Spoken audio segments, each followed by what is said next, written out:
তৃণমূলের ৩.৫ বছরে জেল খাটা মুখপাত্র কুণাল ঘোষ নরেন্দ্র মোদীর ব্রিগেড সভার আগে রাতের একটা ছবি প্রকাশ করে উনি দাবি করেছিলেন এখানে ৪০,০০০ চেয়ার আছে, ৪০,০০০-এর বেশি মানুষ ব্রিগেডে আসবে না।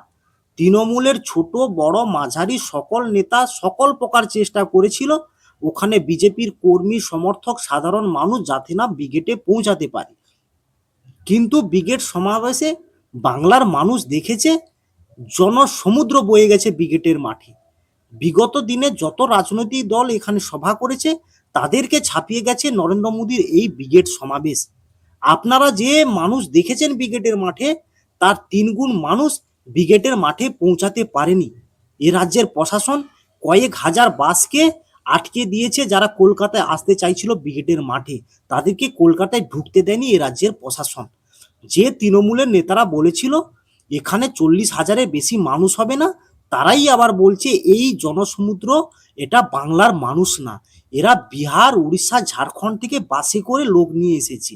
তৃণমূলের কয়েক হাজার ডিজিটাল গাধা ওই মাঠে গিয়ে ভিডিও বানাচ্ছিল শুধু একটা বিহারিকে খোঁজার জন্য, শুধু একটা উড়িষ্যার মানুষকে খোঁজার জন্য, তারা পায়নি। ব্রিগেডের জনসমুদ্র থেকে নরেন্দ্র মোদী ঘোষণা করেছে বাংলার উন্নয়নের জন্য 18,000 কোটি টাকা বাংলাকে দেওয়া হবে। তৃণমূলের নেতা মন্ত্রীদের রাতে ঘুম আসছে না।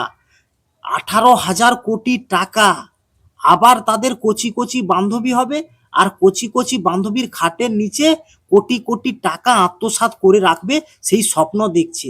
তৃণমূলের নেতাদের বলতে চাই স্বপ্ন দেখা বন্ধ করুন।